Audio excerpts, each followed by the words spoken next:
Millions of people put this place on their bucket list, but many never make it because it feels too far, too complicated, or like maybe next year. But that's exactly why we're here, because the go-go years are now. And Jerusalem is so worth it. This is not a beach vacation. It's not a relaxing vacation with a cocktail in your hand watching the sunset. It's the trip of a lifetime. Jerusalem is a place where you walk down a stone alley that is literally thousands of years old and turn a corner to find yourself in a living, breathing, working city. The city is organized into four quarters: Jewish, Muslim, Christian, and Armenian, and each one is its own world. And that's just the old city. There is so much more.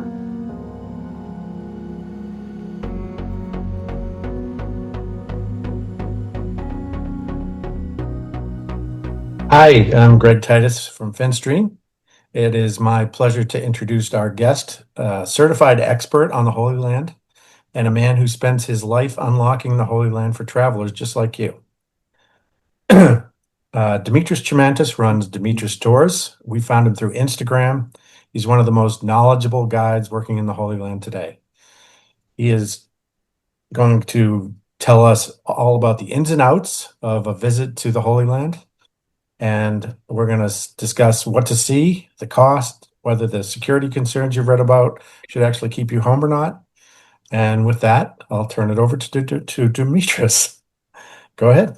Greg, thank you so much. Thank you for having me, and thank you for the kind words. And I would Very like to excited. say hello from Jerusalem to your audience, to your listeners everywhere in the States and the world. Yeah, we're very excited to have you on the show. Thank you. Before we get to the practical stuff, what to see, when to go, how much it costs, I wanted to start with you, your background, and how did you become one of Jerusalem's go-to guides? So, long story short, is I'm born and raised in Jerusalem. I was born in Jerusalem. I was raised in Jerusalem. To be precise, I was raised in the old city of Jerusalem, the melting pot of the world, I would say. This is where the three Abrahamic religions come together, and it was a blessing. I was always fascinated by the people of the city, by the holy sites of the city, by the history of the city. As I grew older, then at some point in my life, I decided to go into wines, selling wine and do wine tours. As I was doing wine tours, I used to go, to different regions, and on the road, I would see those ancient sites, biblical sites, and I was always wondering the importance of those sites. So this is when an idea came into my mind. I was like, probably I should know more about those. And this is when I decided to study to become a tour guide through the Ministry of Tourism in Israel. And I went through a very intensive 2 year course that includes, history, archaeology, biblical archaeology, religion, and so on. And I was successful, and this is where I started doing my own tours, because what I've known and what I've experienced from that, I think everybody should experience that and should visit the Holy Land, because it's life changing, to be honest with you. Yeah, I would second that. Having recently experienced it, it was mind altering, and I recommend it to anybody who's considering it to make the effort Exactly. and get over there. Exactly. You know it yourself. Yeah. So how have things changed since you started doing it?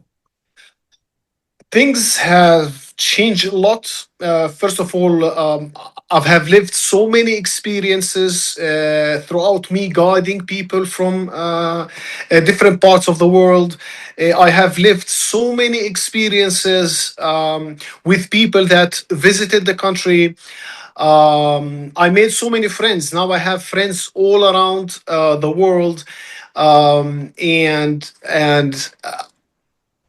I have grew in different aspects in my life, knowing of the Bible, my faith have grown so much since I started, touring and doing biblical tours with the people. And the most fascinating of all, that every time a tour ends, I see the emotions on the faces of the people that finish the tour, and it's always overwhelming to me. The way they talk, all the things that they have seen. They have lived the Bible. Their faith has grown since the first day that they started the tour. So it's fascinating. It has changed me, and I'm so thankful and so blessed to be able to do this, to be honest with you. Yeah, I will say when I came back, it took a while to process everything that we had seen. My friends would ask me about the trip, and I'd say, well, I can tell you a little bit about it, but to be honest with you, I'm still thinking about it and trying to figure it all out because there was so much to see. I'll tell you So something. yes, go I'll ahead. tell you something. I have so many clients, that are big time travelers that they have went to 100, 120 countries around the world, like they are world trotters, to some of the most beautiful countries in the world. But once they visit the Holy Land, it's completely different. Yeah. The experience, the emotions, the things you see in the Holy Land, and also living the Bible or bringing the Bible to life, especially for Christians, that's fascinating. Yes. Yeah, indeed. So who would you consider the ideal traveler? Somebody that should it be somebody that's traveled a fair amount or uh, Now, I would say, firstly, Christians who are looking to deepen their knowledge in the Bible by visiting those biblical sites that the actual events that are mentioned in the Bible took place. mhm. Pilgrims that are looking for spiritual journey rather than just a vacation. Even though throughout our tours we can combine both, biblical tours and some leisure aside as well, because Yeah. that's needed. Travelers that appreciate, historical, archaeological, cultural context alongside scriptures. Um, I would say also small groups, families, couples, even solo travelers that um, appreciate personal attention and customized tours. People that are looking to experience real, authentic, local tour and encountering local people and also tasting local food. And you are an example of that because you like the food so much over here in the I country. did.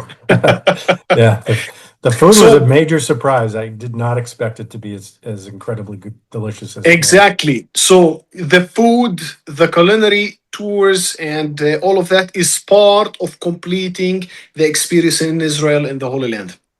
Yeah, and personally, I would say, although I learned a lot about Christianity, I learned a lot about other religions as well, and that's one of the things that I didn't expect. It was a Yes, nice surprise. yes. And this is what I mentioned is that travelers that are interested in cultural and historical context as well, Yeah, meaning because you will get to know many communities. You will learn about many communities: the Muslim, the Jewish, the Christian, the Druze, some other minorities in the country. You will learn more about Judaism, Jewish holy sites, Islam and Islamic holy sites, and historical holy sites. So it's a huge combination. So a visit to the Holy Land covers everybody. so one last question before we get into the practical stuff. What's the place that you never get tired of showing somebody? What gets them every single time? So I'll split that into two answers. I'll do one city and one site. Okay. So a city, it's Jerusalem. Yeah. Jerusalem has such a vast history that visitors are overwhelmed by the history and the spirituality and the diversity of Jerusalem. all those different people from different backgrounds and different religions coexist and come together. It's fascinating for everybody that sees Jerusalem. That's concerning the city, but uh, my favorite site, I think that it gets everybody that visits Israel and visits the Holy Land is the tomb of Jesus, Yeah. which is the pinnacle of every visit to the Holy Land. This is where he literally triumphed over death, and this is where I see people getting emotional, having this moment right there, and this is something that you experienced yourself, Greg. Yeah, yeah, I was there. But I would That's exactly say, how I I felt. would say that everybody has their own moment in a different place. I had a similar moment at the Sea of Galilee. Exactly. So everybody has this moment, has this feeling, has this emotion differently. Yeah, But most commonly, I experience it with my clients at the tomb of Jesus. yeah, that makes sense. So, all right, let's get practical. Someone's watching this and they're deciding they want to go to the Holy Land. Where do they start? Prepping for the Holy Land, I would say if you are not familiar with the history of the Holy Land, if you are not familiar with biblical stories and so on, I would highly recommend that you read some history. You don't have to go deep into it. Just you have to read some history about the country. You have to read some the Bible, at least the Gospel, one time, or to make it easy for you, you can just simply watch The Chosen. Okay, because it gives you an idea of what you're gonna see, the story, the sequence of the events. So, in a way to prep, for a visit. One more thing is that after that, you just have to contact me, and I can take care of everything else. But regarding prepping, um, the chosen, read a little bit of the Bible. This way you will sink in more once you visit those places, because I had so many people, for example, we are in Capernaum, the ministry city of Jesus, and I'm talking and I'm explaining to them and so on, and they go like, "Oh, that's Capernaum that we saw in the Chosen series." So that's the city. That's where Jesus did this. That's where it happened. That's so. It's better because you will sink in more. You will understand more. It will become even more real to you once you are there. So reading history books, reading the Bible, watching The Chosen are good ways to prepare for the trip. Or even any documentaries. It doesn't have to be precisely about Christianity, but any Yeah, documentaries or historical documentaries about Israel, about the Holy Lands, about the Holy Land, about Jerusalem. Okay, it doesn't have to be yeah. strictly connected to Christianity. Okay, so they've decided to go.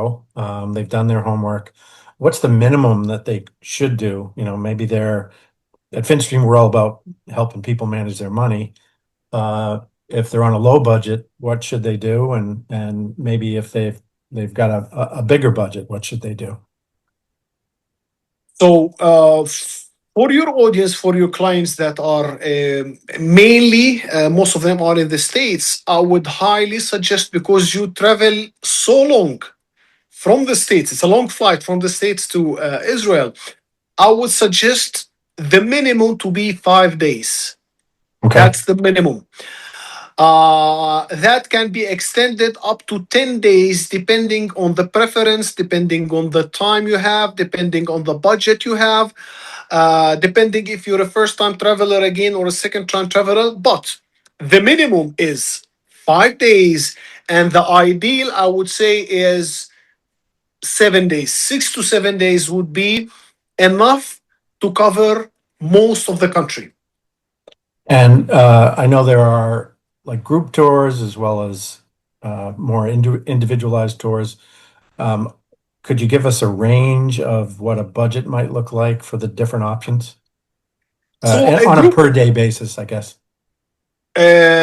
okay, so for a group tour, I would say it would cost about 100,000 to 2,000 per person for 6 days. Okay, that's Okay. for group tours. Yep. Now, regarding a private tour, that's completely different because we're going to talk about that a little bit later. What's the difference between a group tour and a private tour? It would be between 2,000 to 3,000 for a private tour, sometimes more if the tour includes more days, like more than 1 week, 8 or 10 days, for example, because Yeah. there's a huge difference between this and that, and we will talk about it further down. Okay. So if we're going to go down that road, what are some of the must-see destinations? Like if you're going to go that far, there's must-see and then there's like see. So Yes. help people understand what are the must-see versus the nice to see if you have a little bit more time and money for a longer visit. Mhm. Now, must see highlights of the Holy Lands obviously are Jerusalem. That's the main highlight. This is the most important city. This is the spiritual city that includes Christian biblical sites, Jewish biblical sites, Muslim biblical sites, a lot of history. It's overwhelming. So that's a must visit. You should at least spend, I would say, 2 days in Jerusalem, at least, Mhm. if not three. Then we would go to see some of the unique places that you can only find in Israel. What are those places? Jericho, the oldest city in the world, the lowest point on earth. The Dead Sea, with as the lowest point on earth, it sits on an altitude of about 1,200 feet below sea level. You can experience floating in the Dead Sea because this is only in the Dead Sea. You can use the mud that is in the Dead Sea, and it's very healing for the skin. I would say you should also visit the Galilee, the northern part of Israel and the Holy Land. Visit the Sea of the Galilee that is connected to the ministry of Jesus. It is where he walked on the water. It is where he sailed with his disciples. See the Jordan River where he was baptized. And then I would say visiting also the coastal plain, visiting one of, I would say, the most cosmopolitan city in Israel, the heart of the country, which is Tel Aviv. Enjoy the beach, enjoy the promenade, see a cosmopolitan city with youth and a lot of stuff going on. Very nice nightlife if you are someone that enjoys this kind of stuff as well. Adding to that, you should visit some important biblical cities like Nazareth, Bethlehem, and other biblical cities that you have heard in the Bible. Mhm. I'm just stating two of the most famous: Nazareth, Bethlehem, Jerusalem, and everything else that I mentioned. And of course, a lot of museums. We have a lot of museums like the National Museum of Israel that has so many exhibitions. Some of the oldest manuscripts in the world, including the Dead Sea Scrolls. This is something that you have to see once you visit the Dead Sea Scrolls, the oldest Bible manuscripts in the world. There are so many stuff. I'm just telling you, the main highlight. Perfect. And if you Yeah. are more sophisticated and it's the second, third time that you're visiting the country, we can do deeper tours, like doing some hikes, visiting less known places, less known museums, less known biblical sites, non-touristy hidden gems here and there. You know what I'm saying? So there is Hmm. a lot of stuff to see. So when people are planning where they would stay, um, should they stay in multiple places or stay in Jerusalem, stay in Tel Aviv? What's the best way to plan your Now, trip? me personally, I would suggest for the people to stay in Jerusalem. Okay. For their tour, they have to stay in Jerusalem. Why? Because Jerusalem is in the center of the country. Yep. Logistically speaking, it's close to every. It's closer. Let's put it that way. It's closer to every region or every area that we're gonna visit throughout the tour, rather than Tel Aviv, that is a little bit far away. So staying for the tour, highly recommend Jerusalem. Now, if you want to relax, enjoy the beach, have 2 more extra days after spending your 2 days in Jerusalem, you can spend 2 more days in Tel Aviv just to relax. After, for example, touring for 6 days. Yep. Okay. Um, Now, a lot of the people that put together their bucket list and do a trip like this, they're older. They're retired or they're near retired.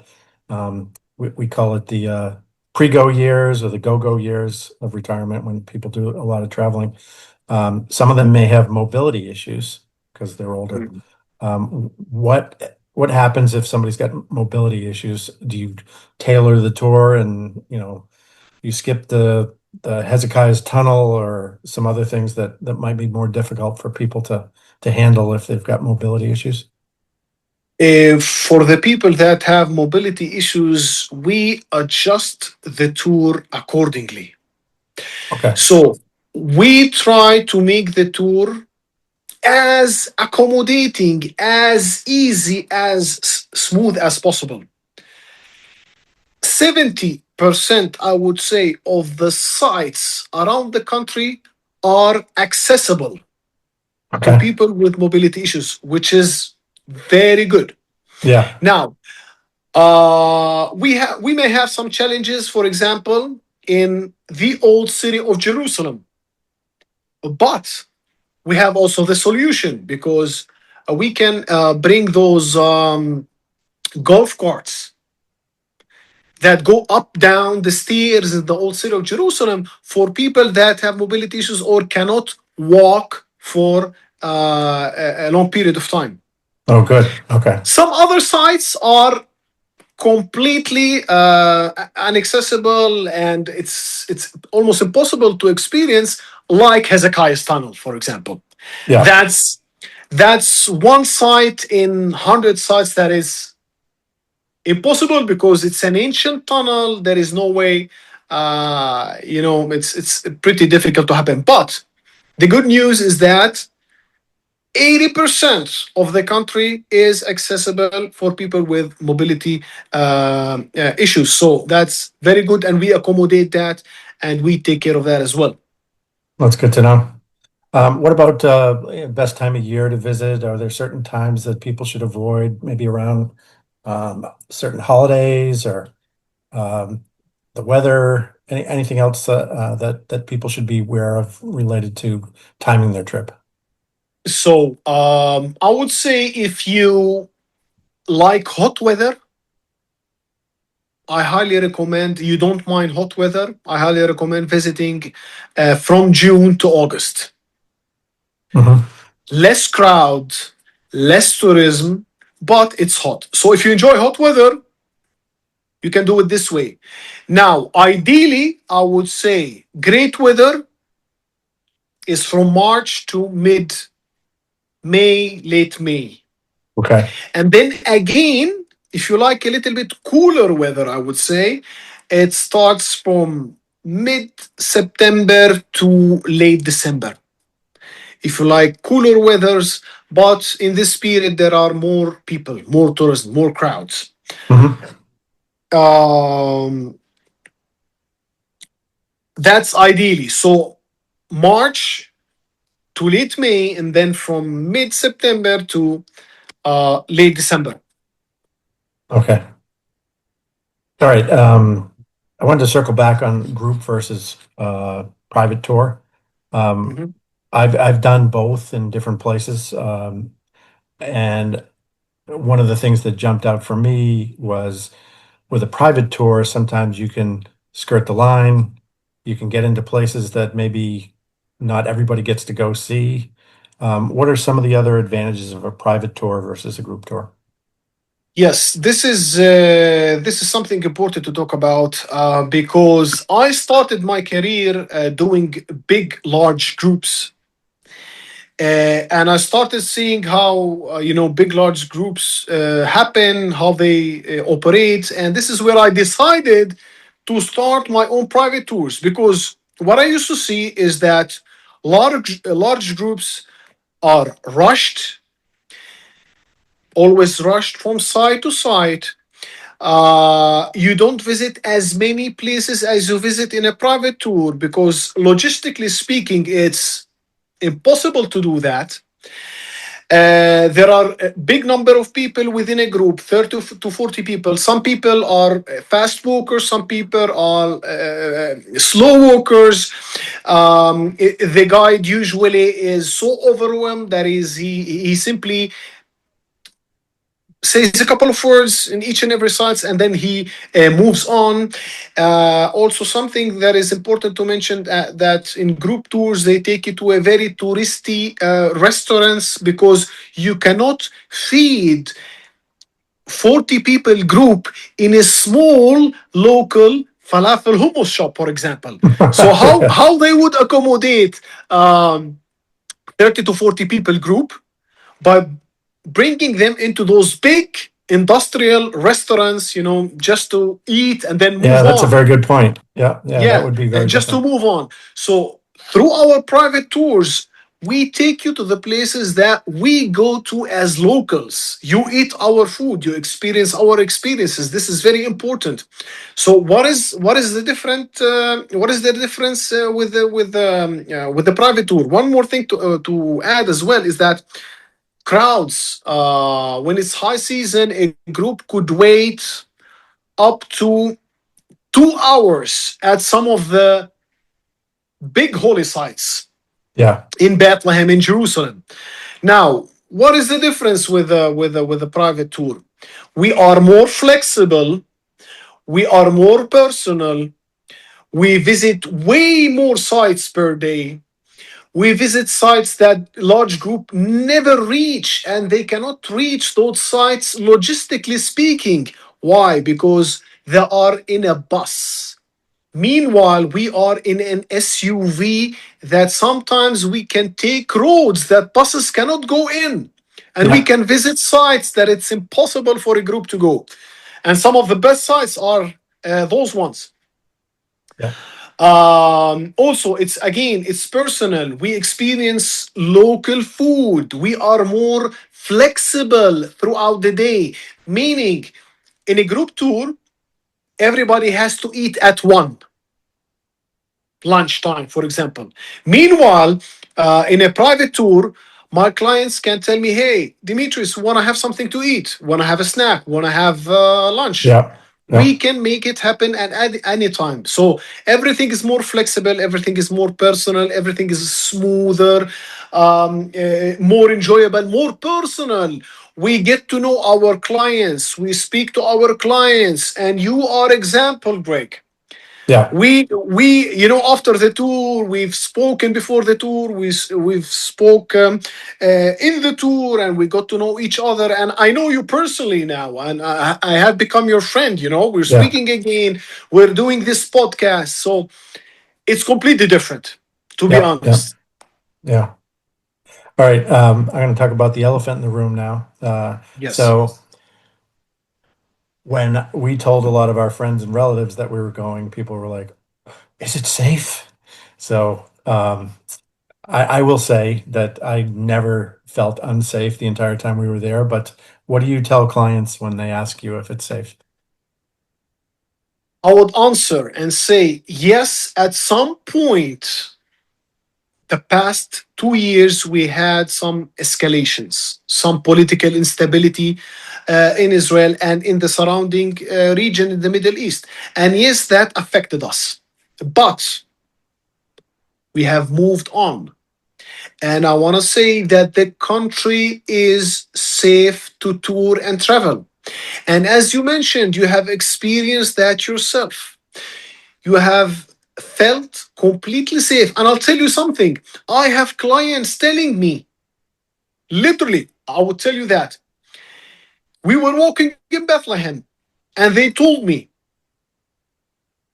we feel safer in Bethlehem, which is in the West Bank, than Yeah, some major city in the States. yeah, that's true. I'll I verify swear that. to God, through our tours, they told me, Dimitris, it's unbelievable that it is so safe over here. Of course, people, most of the people hear the news, hear the media. The media always, makes things look 10 times worse. But really, Yeah. reality is completely different. It's safe to tour and travel the country, and I encourage everybody to visit. Yeah, I'll verify that. The media does tend to make it sound a lot scarier than it is. And when you get there, you realize it's a very safe place and you wish you had gone sooner in your life, I think. Um, Exactly. so, one of the things that also concerned us when we were planning was understanding dress codes and cultural sensitivity, photography sensitivity at the holy sites. Can you talk a little bit about those? Yes. Now, the country is diverse. The country is diverse. You will encounter people from different backgrounds, different community, Jewish, Christian, Muslim, Druze communities, and so on. Throughout our tours, we take care of that. We do some kind of a breathing, like briefing, if you know what I'm saying, a Yeah, briefing on those different communities and so on regarding the dress code. Usually, when we are touring, we encourage people to have modest dressing on some specific days that we are visiting a lot of holy sites or biblical sites that requires to have modest dressing. Otherwise, in other days that we are going to swim in the Dead Sea or in the beach in Tel Aviv, we also make sure that our clients know what is the dress code. Let's say, for example, and we take care of every question or any concern that they have regarding any question, even prior to them visiting the country. We talk about also money, like should they have credit cards, should they have cash, and we always encourage people to have cash and credit card, because in Israel, especially in areas like Jerusalem, some people or restaurants accept cash only, some others accept cash and cards, and some others cards only. So we take care of that. We make sure that we inform our clients regarding that. okay. Um, is there anything else? I've got a couple more questions, but is there anything else that you want to mention to people in terms of preparation or things that they should be aware of in their trip? Yes, things that should be aware of.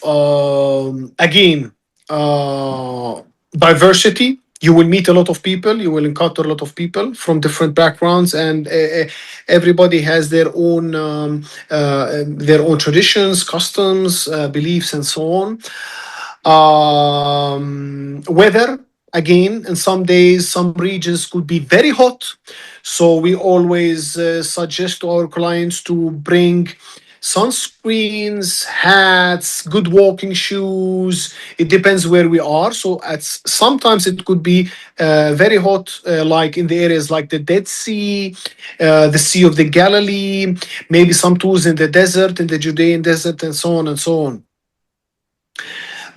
Expect some walking because some sites we cannot go with the car or with the transportation we have, especially Jerusalem, the old city of Jerusalem. It's an ancient city with ancient streets. This is an example of a walking day. So it's a long day of walking. So expect some walking, throughout the tour. Also, I would suggest expect common security measures in Israel. You will encounter, for example, bag checks, identification checks, which is very common in public areas, public spaces, and some sites, which it's something regular, daily that people experience over here. I would say also, I would want to mention something about the healthcare and the hospitals. Yeah. We have some of the best hospitals, doctors, infrastructures, medical centers in the world. As long as you have a travel insurance, health travel insurance, you're good to go. Yeah. So my advice is, please, people, when you decide to travel, make sure you have a health insurance.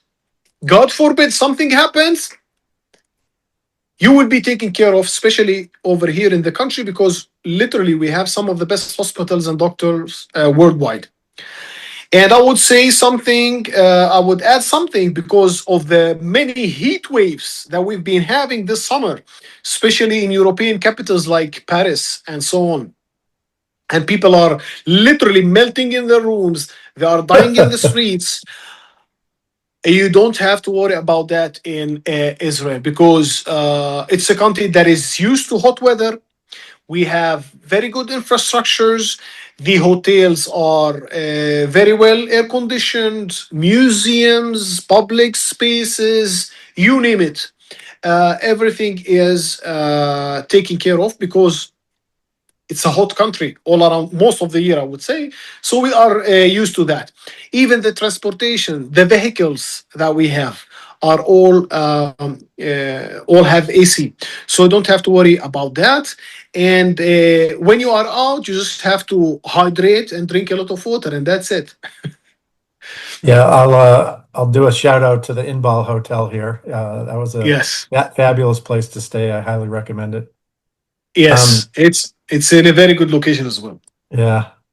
So you've guided people through some of the most spiritual places on earth. Has Mhm. it changed you? A lot.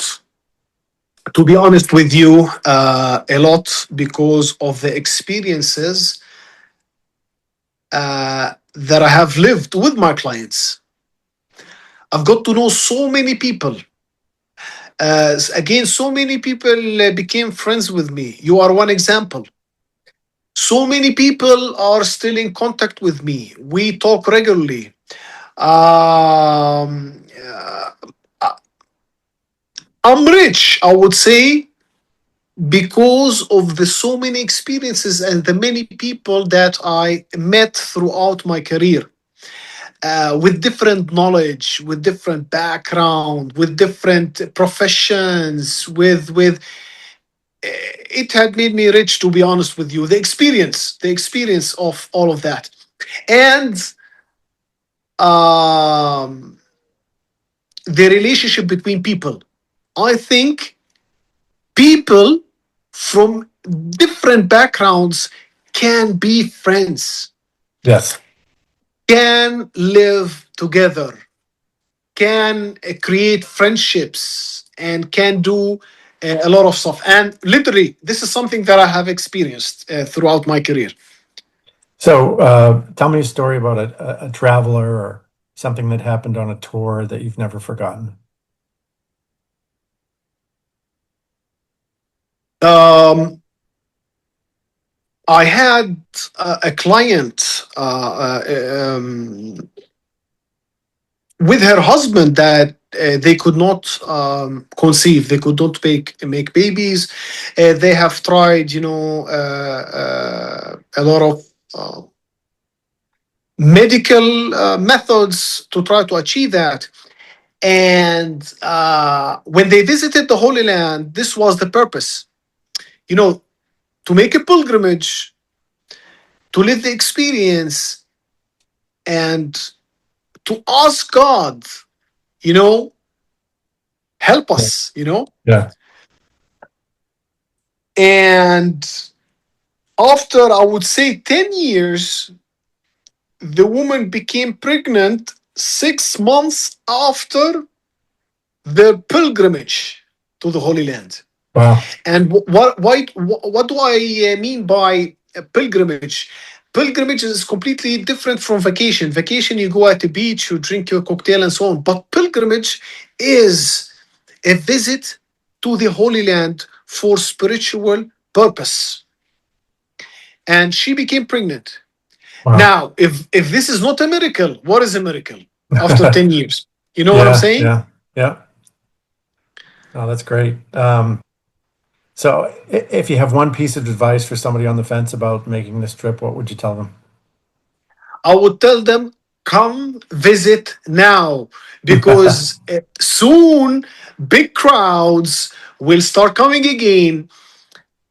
Make sure you come in contact and visit as soon as possible, because you don't want to visit when the country is packed, not because of the big lines, Yeah. but now when you visit, you will have some of the most important biblical sites just for you. You will Yeah. be the only one there. So use that opportunity. Take advantage of that and visit. It's safe to tour and travel, and we are expecting a very high spike, late 2026, early 2027. So how should people get in touch with you? They can get in touch with me through my email, Chermantas Dimitris at gmail.com. I'm sure I'm gonna give them to you to add them Yeah. through my phone number. They can reach me on WhatsApp, and they can reach me also on Instagram, which is Dimitris_tours. So I'm sure we will have those in the Yeah. description We can put somewhere. those in the video. Sure. Again, through we will have those, but you can also contact me through Instagram at Dimitris_tours. You can send me a DM, a message, and I will come back to you as soon as possible. And I will also add my email and phone number. Okay. Well, thank you, Dimitris. And I will take care of everything after that. Yeah. Meaning, you contact me and you forget. You will meet me at the airport once you land.